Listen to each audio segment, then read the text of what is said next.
열왕기하 2장 9절에서 11절 말씀을 통해서 성령의 갑절을 구한 엘리사라는 제목으로 하나님 말씀 함께 나누겠습니다. 오늘 우리가 지키는 주일을 어떤 주일로 지키고 있습니까? 성령 강림 주일로 지키고 있습니다. 성령 강림절. 이 성령 강림절이 그럼 뭐냐? 뭘 의미를 알고 우리가 예배를 드려야 되잖아요. 어떤 의미가 있을 거 아닙니까? 예수님께서 이 땅에 오셔서 우리 죄를 짊어지시고 십자가에서 죽으셨지요. 그렇게 해야만 됐지요. 그래야만 우리의 죄가 사해질 수 있기 때문에. 그래서 예수님이 십자가에서 물과 피를 쏟으시고 생명을 내어주시고 다 이뤘다 말씀하시고 운명하셨어요.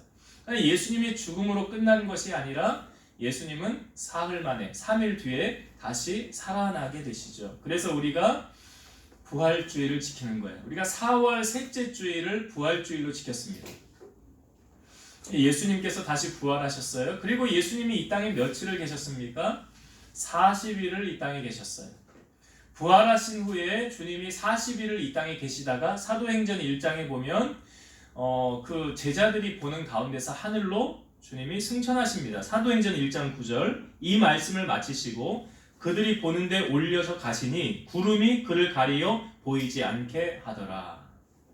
이 말씀 마지막 유언의 말씀 사도행전 1장 8절 말씀하시고 승천하신 거예요. 오직 성령이 너에게 임하시면 너희가 권능을 받고 예루살렘과 온 유대와 사마리아 땅 끝까지 이르러 내 증인이 되리라.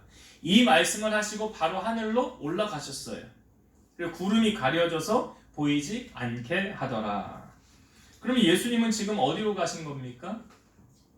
하늘로 승천하여 올라가셨죠? 그 하늘로 올라갔는데 그걸 본 사람들이 있잖아요. 증언자들이 있잖아요. 하늘로 올라가신 주님을. 스데반의 사도행전에 보면 돌을 맞아 순교하기 전에 성령이 충만하여 하늘을 우러러보니 뭐가 보였어요? 하나님의 보좌와 그 보좌 우편에 예수님이 서 계신 것을 보았더라. 예수님 지금 거기 계시는 거예요.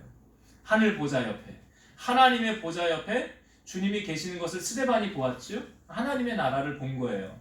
그리고 또 누가 보았습니까? 사도 요한도 봤죠. 우리가 요즘 요한계시록 수요예배 강해를 나누는데 요한계시록에 보면 그 하나님의 보좌 오른손에 두루마기를 쥔 그 하나님의 보좌 그 두루마기를 열 사람이 없었는데 누가 열었어요? 그거 어린 양 대신 예수님이 열으셨잖아요. 예수님이 거기 계시는 거죠. 하나님의 보좌 우편에. 그래서 예수님이 하늘로 승천하셨지요. 승천하신 다음에 어떤 일이 있었습니까? 그 마가의 다락방에 120명이 모여서 간절히 성령 받기를 기도했어요. 그래서 이들이 예수님이 하늘로 승천하신 뒤에 10일 뒤에 그들이 모인 그곳에 성령이 임하게 됩니다. 그래서 초대교회가 탄생이 되어진 거예요. 그러니까 성령은 며칠 만에 임한 겁니까? 예수님 부활하시고 며칠 만이에요? 40일 이 땅에 계시고 하늘로 올라가시고 그 다음에 10일 동안 기도해서 그리고 40 더하기 10은 뭐예요? 50일이에요. 그래서 성령이 그때 임한 걸 오순절이라고도 하고 성령 강림절이라고도 하는 거예요 우리가.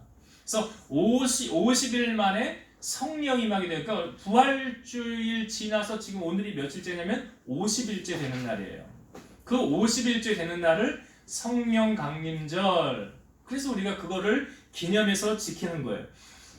여러분 성령은 받아도 되고 안 받아도 되는 것일까요? 질문을 한번 드려볼게요. 성령 받지 못하면 천국 갈 수 없다. 아니다. 성령 받지 않아도 천국 갈 수 있다. 자, 앞에가 맞아요? 뒤에가 맞아요? 전자예요? 후자예요? 예? 예, 성령 안 받아도 천국 갈 수 있지. 아니야. 성령 받아야 천국 갈 수 있어. 어느 게 맞아요? 이거 정확하게 아셔야 돼요, 여러분. 헷갈리십니까? 잘 모르시겠어요? 그럼 예수님이 하신 말씀 제가 읽어드릴게요. 요한복음 3장 5절. 예수께서 대답하시되 진실로 진실로 내게 이르노니 사람이 물과 성령으로 나지 아니하면 하나님의 나라에 들어갈 수 없느니라. 사람이 물과 성령으로 나지 아니하면 하나님의 나라 어디에요? 천국에 들어갈 수 있다 없다? 그럼 성령 안 받으면 천국 가요 못 가요? 못 간대잖아요. 성령 안 받으면 천국 갈 수 없대잖아요. 그럼 여기 앉아있는 여러분들 성령 받으셨어요? 안 받으셨어요? 안 받았다고 하니 그럼 나는 천국 못 가는 건가? 받았다고 하니 이거 뭘로 증명이 되어지는가? 정확하게 아셔야 돼요, 여러분. 신앙생활 하면서. 아니, 그러니까 나는 오늘 죽어도 천국 간다. 나는 확신이 있어야 되잖아. 아니, 죽으면 천국을 가든 지옥을 가든 둘 중에 한 군데를 가는데 이왕 가려면 어디 가셔야 돼요? 아니, 여러분 천국 가려고 신앙생활 하는 거 아닙니까? 그렇잖아요. 그런데 성령을 못 받으면 천국 못 간대요. 그럼 나 성령 못 받았는데 어떻게 하지? 나 그럼 지옥 가나? 그 여러분이 성령 받았는지 안 받았는지를 성경이 확실하게 알려주고 있어요. 고린도전서 12장 3절. 그러므로 내가 너희에게 알리노니 하나님의 영으로 말하는 자는 누구든지 예수를 저주할 자라 하지 아니하고 또 성령으로 아니하고는 누구든지 예수를 주시라 할 수 없느니라. 여러분 가운데 예수님이 나의 주인이십니다, 나의 구주이십니다 라고 고백하는 사람은 성령 받은 사람이에요. 여기 성경이 뭐라고 그랬어? 성령으로 아니하고는 누구든지 예수를 주시라 할 수 없다. 성령이 임하지 않은 사람은 예수님이 나의 주인이십니다 라고 말할 수 없다라는 거예요. 다시 말해서 예수님이 나의 주인이십니다, 나의 구원자이십니다 라고 말할 수 있는 사람은 성령 받은 사람이에요, 안 받은 사람이에요? 받은 사람이에요. 그 성령이 임한 사람이에요. 그러니까 성령 받지 않은 사람은 예수님을 나의 주인이십니다 라고 말할 수 없어요. 그렇게 하나도 못해요. 성령 받은 사람은 예수님이 나의 주인이십니다, 나의 구주이십니다 라고 말할 수 있는 거예요. 이게 왜 그러냐면 요한복음 1장 12절 보면 영접하는 자, 곧 그 이름을 믿는 자들에게는 하나님의 자녀가 되는 권세를 주셨으니, 그러니까 예수님이 나의 구주이십니다 라고 고백하는 사람은 예수님을 나의 구주로 영접한 사람이에요. 예수님이 나의 주인이십니다 라고 영접한 사람만 뭐라고 말해요? 그 이름을 믿는 자들에게 하나님 자녀가 되는 권세를 주셨더라. 그러니까 누가 예수님을 영접할 수 있느냐? 다시 거듭 올라가면 성령 받은 자가 예수님을 나의 구주로 영접할 수 있는 거예요. 그러니까 성령 받지 못한 사람은 예수님을 나의 구주로 영접하지 못했기 때문에 천국 갈 수 없는 거예요. 그러니까 이 천국은 가고자 하는 사람은 꼭 예수님을 나의 구주로 고백해야 되죠. 예수님을 영접해야 되죠. 그것이 성령이 임한 사람만 할 수 있다는 사실이에요. 예수님이 직접 이렇게 말씀하셨잖아요. 내가 곧 길이요 진리요 생명이니 나로 말미암지 않고는 아버지께로 갈 수 없느니라.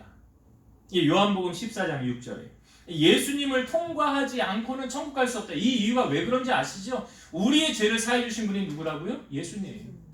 그러니까 죄사함 받지 않고 천국 갈 수 있어요, 못 가요? 못 가는 거잖아요. 그러니까 예수님을 구주로 영접하는 순간 죄사함 받게 되어서, 그래서 성경에 다른 이로서는 구원을 받을 수 없나니 그랬어요. 예수님 말고 다른 이름으로 구원을 우리에게 주신 일이 없다라고 성경은 분명히 말하고 있어요. 오늘 우리가 성령 강림절을 맞아 이 중요한 이 성령님, 그러니까 오늘 말씀에도 보면 엘리사가 그 마지막 순간에 구한 것이 무엇이었는가? 성령의 역사하시는 갑절을 구했거든요. 그러니까 오늘 이 말씀을 통해서 우리에게 주시는 은혜를 함께 나누고자 합니다. 엘리야는, 그러니까 지금 엘리사가 성령의 갑절, 엘리사는 누구냐면 그 엘리야를 따라다닌 수종이었어요.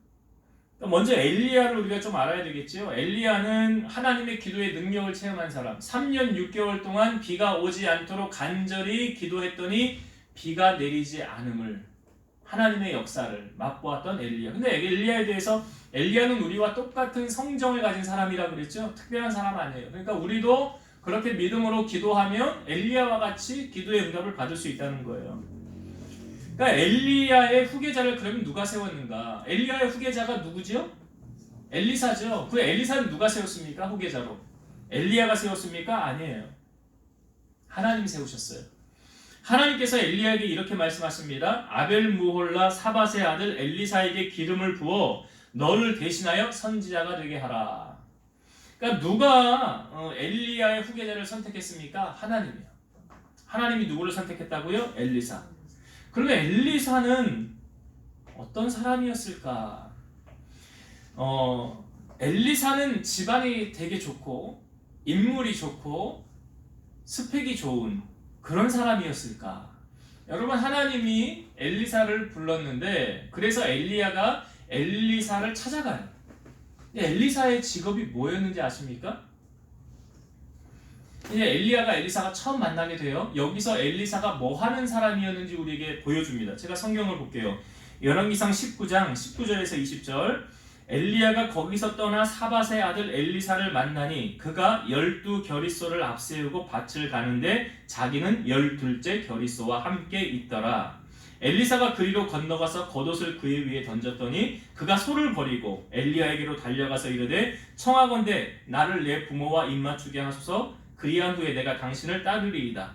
엘리야가 그에게 이르되 돌아가라. 내가 내게 어떻게 행하였느냐 하니라. 자, 엘리사의 직업이 뭡니까? 네? 여기 지금 읽어드린 데서 답이 나왔잖아요. 뭐 하고 있었어요, 엘리사가? 예? 뭐 머릿속으로 딴 생각들 하시면 안 돼요. 엘리사 지금 뭐 하고 있었어요? 그러니까 엘리사를 만나니 뭐 하고 있어? 그가 12겨리소를 앞세우고 밭을 가는데 자기는 12째 겨리소와 함께 있더라. 뭐 하는 모습입니까? 아니, 소를 끌고 가면서 뭐 하는 거예요? 밭을 가는 사람이라는 것은 농사꾼이라는 거잖아요. 농사꾼. 예. 하나님이 엘리사를 불렀는데 엘리사의 직업이 뭐였다고요?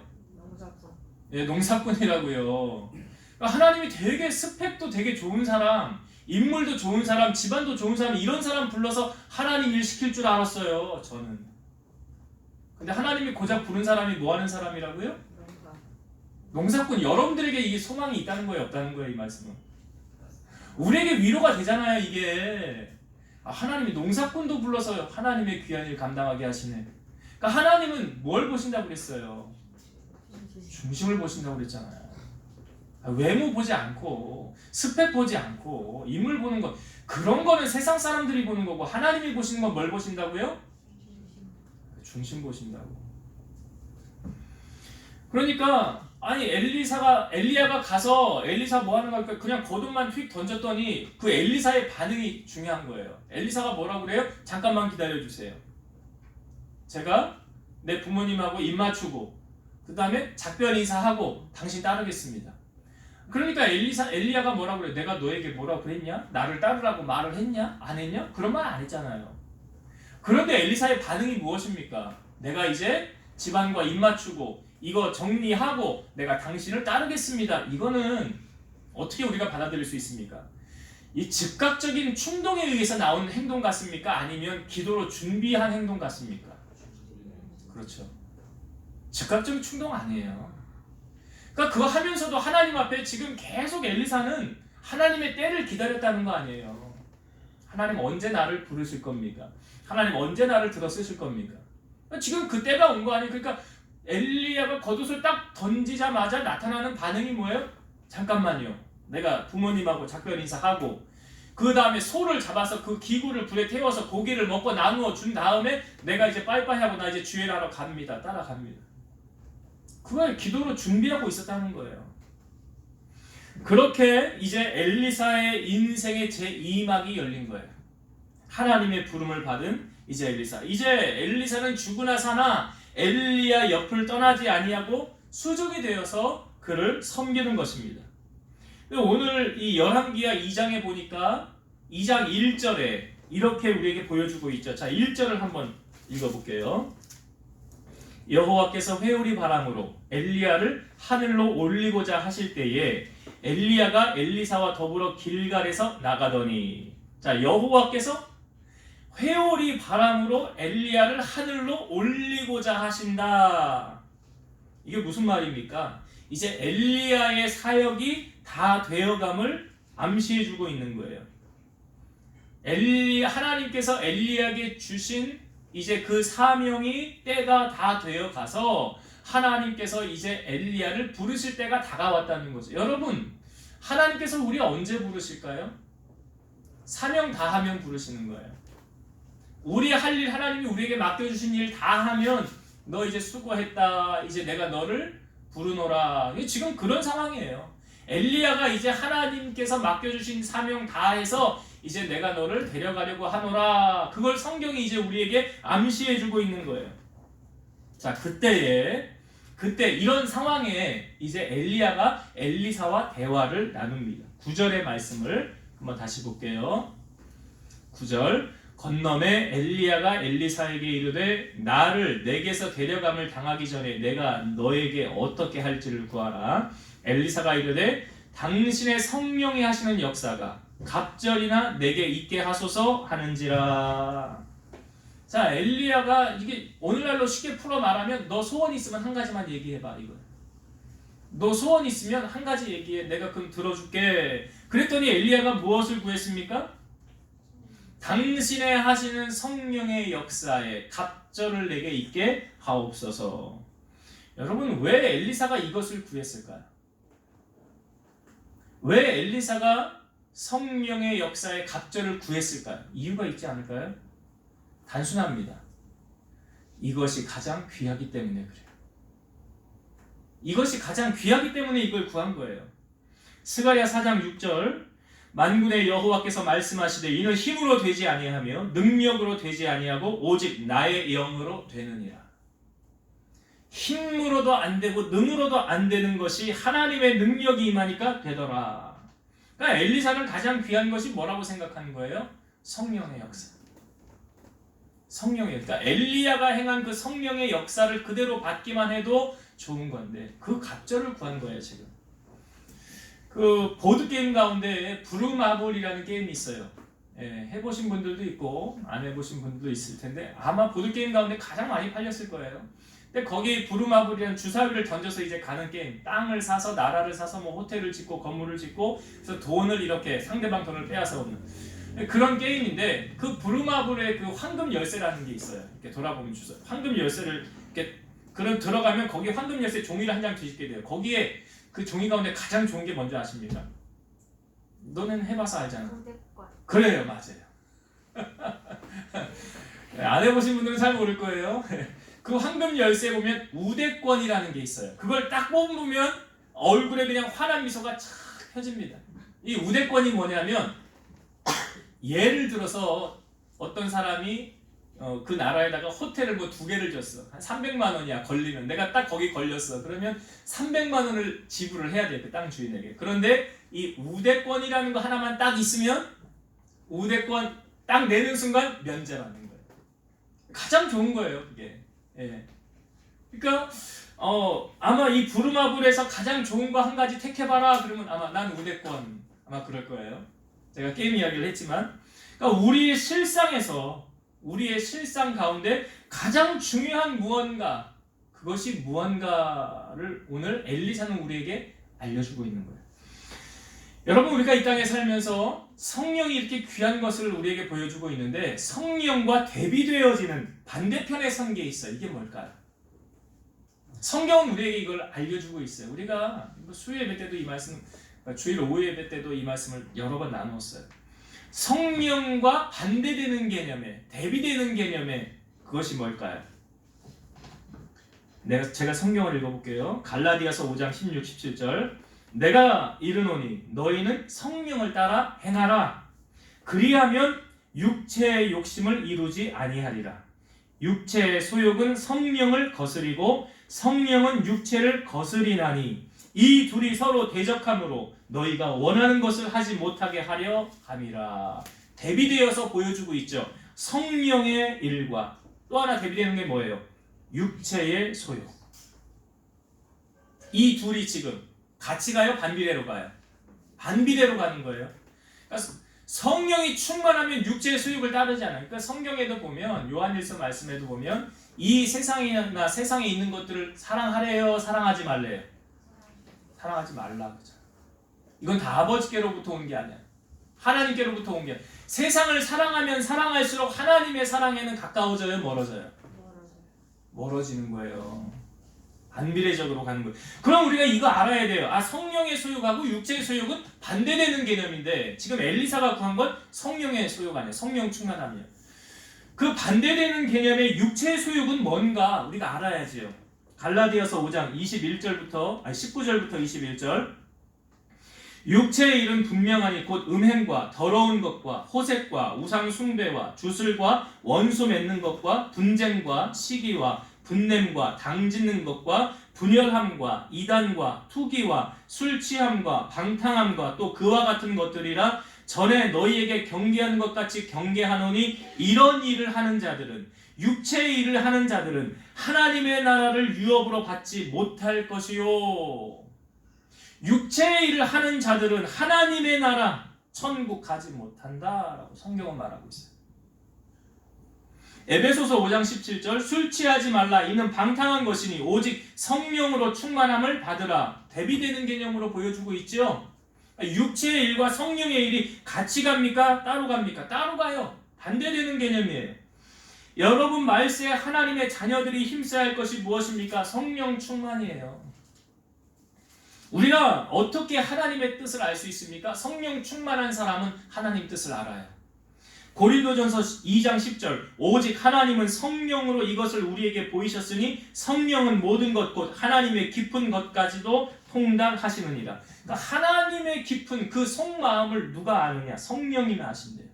그러니까 성령 충만한 사람은 하나님 뜻을 아는 거죠. 고린도전서 2장 14절 육에 속한 사람은 이 육에 속한 사람이 갈라디아서 5장에 나오는 그 말씀을 생각하시면 돼요. 육에 속한 사람은 하나님의 성령의 일들을 받지 아니하나니. 그렇죠. 반비례로 가니까. 육에 속한 사람은 성령의 일을 모르죠. 당연히.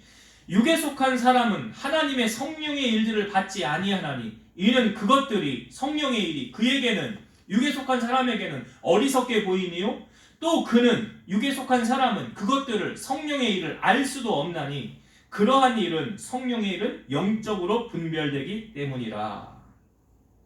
그러니까 육에 속한 사람은 하나님의 성령의 일을 하나님 뜻을 몰라요. 그건 오직 성령 충만해야만 알 수 있는 거예요. 예수님께서 제자들에게 내가 가는 것이 너에게 유익이라라고 말씀하셨어요. 내가 실상을 말하노니 내가 떠나가는 것이 너에게 유익이라. 내가 떠나가지 아니하면 보혜사가 너희에게로 오시지 아니할 것이요 가면 내가 그를 너희에게 보내리라. 그러니까 성령이 언제 임했습니까? 초대교회 예수님이 간 다음에 임했잖아요. 그 보혜사 성령님이. 요한복음 15장 26절 내가 아버지께로부터 너희에게 보낼 보혜사 곧 아버지께로부터 나오시는 진리의 성령이 오실 때에 그가 나를 증언하실 것이요. 그러니까 이 말이 뭐냐면 우리가 성령 받지 아니하면 예수님 나의 구주이십니다라고 고백할 수 있어요? 못해요? 못하는 거예요. 여러분 성령 받았기 때문에 예수님이 나의 구주이십니다라고 할 수 있는 거예요. 요한복음 14장 26절 보혜사 곧 아버지께서 내 이름으로 보내실 성령 그가 너희에게 모든 것을 가르치고 내가 너희에게 말한 모든 것을 생각나게 하시리라. 우리가 성령 충만하면 말씀에 붙잡혀 살아가는 거예요. 성령께서 어느 순간 어떤 순간에 말씀이 생각나게 하는 거예요. 우리가 말씀을 가까이 해야 되는 이유가 뭐냐면 하나님 말씀을 그냥 읽고 지나가잖아요. 그럼 잊혀지는 것 같지요. 근데 우리 안에 있어요. 이거 언제 생각나게 하시느냐? 성령께서 필요할 때 꺼내서 생각나게 하십니다. 이게 성령이 하시는 역사예요. 예수님께서 부활하신 후에 세 번째 제자들에게 나타나셨을 때 제자들이 베드로와 비롯한 7명이 물고기 잡으러 간다고 그래요. 난 물고기 잡으러 간다. 베드로 그러니까 나도 가야지 하면서 7명이 물고기 잡으러 갔는데 허탕쳤어요. 아무것도 잡지를 못했어요. 그런데 놀라운 사실은 그때 예수님이 그곳에 계십니다. 요한복음 21장 4절 날이 새어갈 때에 예수께서 바닷가에 서셨으나 제자들이 예수이신 줄을 알지 못하는지라. 여러분 예수님이 3년 동안 제자들하고 동거동락했어요. 3년 동안 같이 지냈다고요. 먹고 자고. 근데 예수님이 저기 서 계셨는데 왜 제자들은 예수님을 못 알아봤을까? 아니 거기 예수님이 서 계셨는데 왜 못 알아? 더 아이러니한 게 뭔지 아십니까? 예수님이 제자들에게 질문을 합니다. 얘들아 너희에게 고기가 있느냐? 그럼 어떤 반응이 먼저 나와야 될까요? 그렇지. 예수님 오셨네. 주님 오셨네. 근데 전혀 그런 반응이 없어요. 제자들이. 그냥 뭐라고? 없습니다. 그래. 아니 우리가 형체와 음성만으로도 이 사람을 이렇게 얼굴을 안 봐도 어떤 모습이나 형체나 걷는 거리나 그런 걸 보면 이 누구구나라는 거 대충 짐작하잖아요. 근데 저기 서 있어요. 예수님이. 봤는데도 몰라요. 왜 모르는 거예요? 제자들은 지금 마음이 온통 어디가 있어요 지금? 그렇지. 물고기의 마음 뺏겼어요. 온통 유괴밭에 가 있으니까 거기 예수님이 서 계셨는데도 예수님을 알아봐요, 못 알아봐요? 우리도 그런 경험도 있어요. 뭐에 마음 뺏기면 주님이 뭐라고 하시는 말씀이 안 들린다니까. 주의 말씀이 안 들려요. 그냥 내 고집대로 하는 거예요. 내가 하고 싶은 대로. 그 예수님이 이제 이 제자들에게 배 오른편에 금을 던져라, 던져서 고기를 많이 잡히게 되는 순간 요한이 베드로에게 주님이시다. 그제서야. 이런 기적을 행하실 분은 누구밖에 없어요. 주님밖에 없잖아요. 그래 153마리 그 고기를 잡게 됐어요. 그제서야 주님이시다. 그러니까 우리가 마음을 세상에 빼앗기면 주님이 내 곁에 계시는지 뒤에서 오시는지 앞에서 끌어주시는지 몰라요. 세상의 마음을 빼앗기면. 그래서 오늘 우리가 깨어있어야 하는 것이고 성령 충만해야 하나님의 뜻을 알 수 있는 거예요. 오늘 엘리사를 통해서 무엇이 가장 귀한 것인 줄을 오늘 우리에게 분명하게 알려주고 있어요. 여러분 기도하면서 제일 먼저 여러분 꼭 구해야 될 것 무엇입니까? 성령의 충만함을 구하세요. 성령의 충만함을 구하세요. 그러니까 이 성령이 성경에 보면 소멸되기도 합니다. 그래서 성령을 소멸치 말라라고 그러잖아요. 그러니까 성령을 여러분 근심하게 하면 안 돼요. 육체의 일에 빠지면 성령을 근심하게 하는 거예요. 빠지면 안 돼요. 그러니까 성령을 근심하게 하지 마시고 늘 성령에 충만해야 우리가 하나님의 뜻을 구별할 수 있다. 그리고 그것이 내 인생의 가장 귀한 것이다 라는 것을 오늘 엘리사를 통하여 정확하게 오늘 알려주고 있다. 이게 첫 번째 나누고 싶은 은혜예요. 자, 두 번째 이 성령의 갑절을 구했잖아요. 엘리야가 뭐라고 그러나 보세요. 자, 10절의 말씀. 10절 이르되 네가 어려운 일을 구하는도다. 그러나 나를 내게서 데려가는 것을 네가 보면 그 일이 너에게 이루어지려니와 그렇지 아니하면 이루어지지 아니하리라. 이게 무슨 말입니까? 엘리야가 지금 엘리사에게 네가 어려운 것을 구하는데 나를 너에게서 데려가는 것을 네가 보면 그 일이 이루어지고 그걸 못 보면 이루어지지 아니하리라. 무슨 말입니까? 이게 쉽게 말해서 쉽게 해석하면 이거예요. 너 한시도 내 곁을 떠나지 말아라 이 말이죠. 한시도 내 옆에서 떠나지 말아라 그 말이에요. 근데 이게요 여러분 제가 이 말 자주 하죠. 하나님께서 우리를 축복하시기 전에 내가 복을 받을 자격이 되는지 안 되는지 테스트 합니까 안 합니까?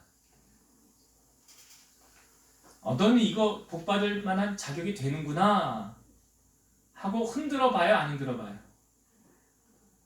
흔들어 보십니다. 하나님 그냥 옛다 받아라 복이다 그렇게 안 주세요. 흔들어 봐요. 그럼 엘리사는 하나님이 흔들어 봤을까요? 안 흔들어 봤을까요? 네? 흔들어 봤겠지. 어디서 증명되고 있을까요? 그것이 흔들어 봤겠지. 너도 복을 받을 그릇이 되느냐 안 되느냐 하나님이 흔들어 봅니다. 우리 다 흔들어 봐요. 그렇게 엘리사 흔들어 보듯이. 자, 엘리사 어떻게 흔들어 봤느냐? 성경을 봅시다. 자, 2장 2절부터 볼게요. 자, 이런 게 2장 2절부터 2절과 3절 볼게요. 엘리야가 엘리사에게 이르되 청하건대 너는 여기 머물라. 여호와께서 나를 베델로 보내시느니라 하니 엘리사가 이르되 여호와께서 살아계심과 당신의 영혼이 살아계심을 두고 맹세하노니 내가 당신을 떠나지 아니하겠나이다 하는지라. 이에 두 사람이 베델로 내려가니 3절 잘 보세요. 베델에 있는 선지자의 제자들이 엘리사에게로 나와 그에게 이르되 여호와께서 오늘 당신의 선생을 당신의 머리 위로 데려가실 줄을 아시나이까 하니 이르되 나도 또한 아노니 너희는 잠잠하라 하니라. 이게 무슨 말이에요? 이제 처음에는 엘리야가 엘리사에게 야 나 하나님이 베델로 가라고 하는데 너는 여기 머물러 있어. 그러니까 엘리사가 뭐라고 그래요? 아닙니다. 나 따라갈 겁니다. 따라갔지요. 그 베델에 갔어요. 그랬더니 베델에 누가 있습니까? 거기 선지자의 제자들. 그러니까 우리가 엘리야의 사역의 후반부는 보면 곳곳에 선지학교 세운 거예요. 하나님의 사역자들. 그래서 미래를 대비한 거죠. 그 엘리야의 사역이 그랬어요. 그래서 베델에 갔는데 그 선지자의 제자들이 누구를 찾아와요? 여기 보니까 엘리사에게로 나왔더라 그랬죠. 그 선지자의 제자들이 누구에게 나왔어요? 엘리사에게 나온 거예요. 그러면서 뭐라고 말합니까? 오늘 당신의 선생을 그 누구 말하는 거예요? 엘리야를 당신의 머리 위로 데려가실 줄을 당신 모릅니까? 그 말이죠. 이게 쉽게 말하면 무슨 말이냐면 당신 이제 엘리야 그만 좀 따라다녀요. 당신 이제 엘리야 그만 따라다녀요. 그런다고 당신에게 뭐 떨어지는 거 있습니까? 뭐 콩고물이라도 있습니까? 지금까지 아무것도 없었잖아요. 이게 이런 원리로 당신 뭘 그렇게 열심히 신앙생활해? 교회 뭘 그렇게 열심히 가? 아니 주일날 한 번만 가. 뭐 수요일도 가고 뭐 새벽기도도 가고 뭐 금요철야도 가고 뭐 그렇게까지 해야 될 이유가 뭐가 있어? 우린 지금 여건상 그렇게 다 하지는 못하지만 아무튼 그 비꼬듯이 그렇게 말하는 사람들이 있잖아요. 그러니까 지금 엘리사에게 있어서 이제 당신 그만 좀 따라다니라는 거예요. 근데 이게 똑같은 일이 어디도 있냐면 그 다음에 또 있어요. 이 베델에서 그 다음에 또 어디로 갑니까? 여기 머물라 여호와께서 여리고로 보내니까 여리고에 가니까 또 여리고의 제자들이 또 엘리사를 찾아와요. 그래서 똑같은 말 합니다. 당신 그만 좀 따라다녀요. 그런다고 뭐가 나오겠습니까? 그렇게 열심히 충성한다고 뭐가 달라지겠습니까? 여러분 이러한 상황 속에서 엘리사에게 필요한 게 뭘까요? 두 가지예요. 이건 오늘 우리에게도 꼭 갖춰야 되는 덕목이에요. 엘리사가 이 순간에 갖춰야 될 덕목, 하나님의 축복을 누리기 위해서 꼭 취해야 할 두 가지가 뭐냐면 인내와 겸손이에요. 야고보서 1장 2절에서 4절 내 형제들아 너희가 여러 가지 시험을 당하거든 온전히 기쁘게 여기라. 이는 너희 믿음의 시련이 인내를 만들어내는 줄 너희가 압니다. 인내를 온전히 이루라. 이는 너희를 온전하고 구비하여 조금도 부족함이 없게 하려 함이라. 여러분 인내라는 건 단순히 그냥 참는 거예요. 여러 가지 시험을 만나거든 어떻게 온전히 기쁘게 여기면서 뭐 하래요? 참으라. 여러분 우리가 참지 못했을 때 나타나는 현상이 뭡니까? 참지 못했을 때 나타나는 현상 뭘로 딱 나타나요? 예? 그렇죠. 화. 성경에 혈기다. 참지 못하면 뭐가 표출되느냐? 화가 나와요. 혈기가 나와요. 근데 이 말씀 보세요. 야고보서 1장 19절 20절 내 사랑하는 형제들아 너희가 알지니 사람마다 듣기는 속히 하고 말하기는 더디하며 성내기도 더디하라. 성내는 게 뭐예요? 화내는 거예요. 사람이 성내는 것이 하나님의 의를 이루지 못함이라. 사람이 화내는 것이 하나님 뜻을 이루지 못한다 그랬어요. 엘리사가 지금 이 선지자의 제자들이 베델에서도 여기 길갈에서도 뭐 여리고에서도 그 가는 곳마다 제자들이 찾아와가지고 쓸데없는 소리 하는 거 아닙니까 지금? 야너 그만, 당신 그만 좀 따라해. 그래봤자 나오는 거 없어요. 헛수고 그만하세요. 라고 말할 때 엘리사가 화를 내고 막 혈기를 부렸다고 한다면 넌 아직 복받을 자격 안 되구나.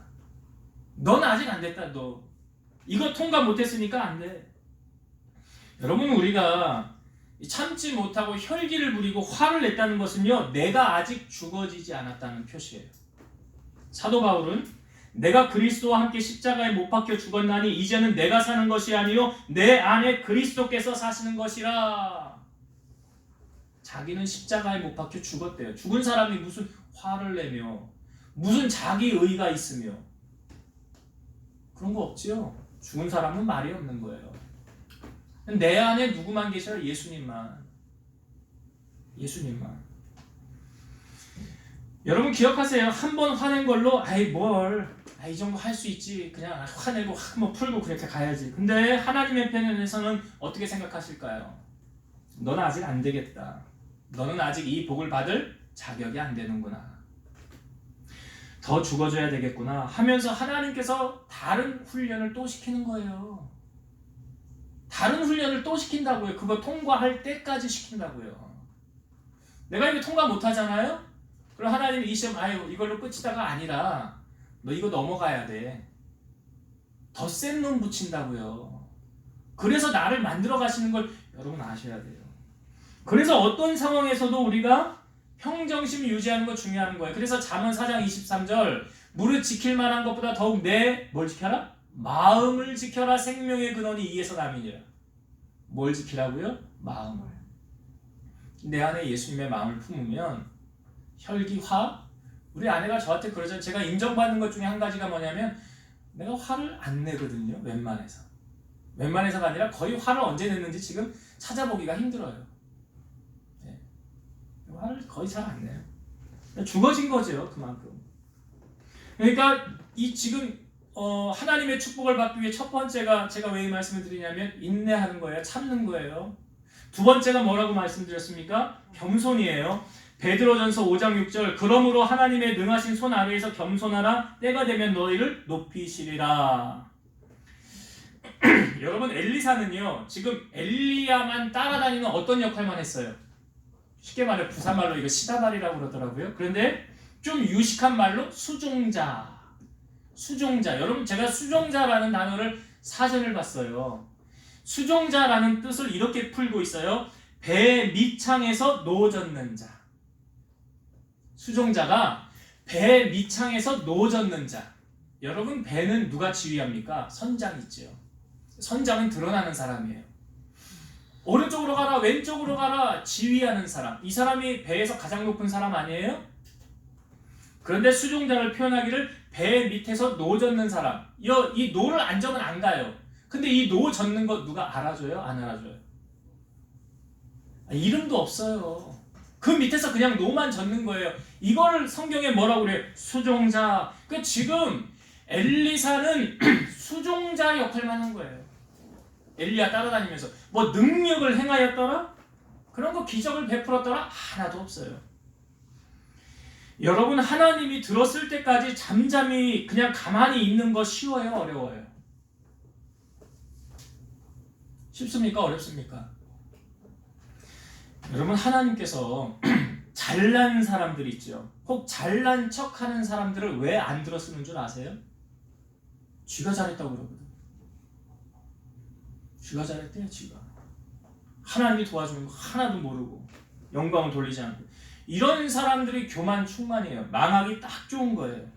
이런 사람은 롱런할 수 없어요. 한계가 있거든요.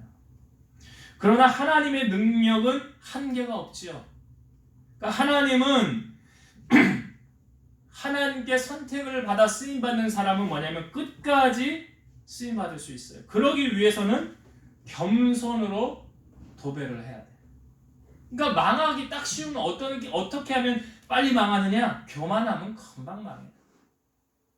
그래서 성경이 말하잖아요. 교만은 해망의 선봉이다. 앞잡이라. 겸손은 존귀의 길잡이라. 그러니까 하나님이 교만한 자는 물리치시고 겸손한 자에게 은혜를 주신다. 그러니까 우리가 베드로전서 5장 5절 보면 하나님은 교만한 자를 패하시되 겸손한 자들에게는 은혜를 주신다라고 말씀하셨어요.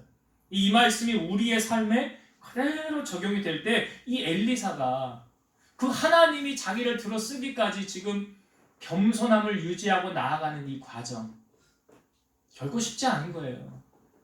그런데 그것을 지켰잖아요. 그러니까 여러분 하나님이 나 재주가 참 많고 할 게 많고 뭐 해도 하나님이 나를 이렇게 딱 들어서 쓰는 순간까지는 그냥 바보처럼 계시면 돼. 그게 겸손이야. 그렇게 계시면 돼. 잘난 척하지 마시고. 그리고 때가 되면 하나님이 그냥 들어 쓰실 때 정금같이 그냥 사용하시는 거예요. 이것을 지금 누가 갖춘 거예요? 엘리사가 갖춘 거예요. 엘리사가. 그러니까 그에게 이런 하나님의 은혜가 임한 거예요. 그래서 오늘 우리가 이것을 꼭 갖추기를 주의 이름으로 축원드립니다. 마지막 한 가지만 은혜 맞추고 나눌게요. 11절의 말씀. 자, 이 말씀을 꼭 봐야 돼요. 자, 오늘 본문의 2장 11절 보겠습니다. 두 사람이 길을 가며 말하더니 불스레와 불말들이 두 사람을 갈라놓고 엘리야가 회오리 바람으로 하늘로 올라가더라. 두 사람이 길을 갈 때 영화 같은 정말 소설 같은 이야기. 불말하고 불병거, 불수레가 하늘에서 쏴 내려와가지고 엘리야를 딱 태우고 엘리야를 회오리 바람으로 하늘로 올라가더라. 그 불말과 불수레가 엘리야 태우고 하늘로 올라갔더라. 여러분 엘리야는 지금 어디 있을까요? 예?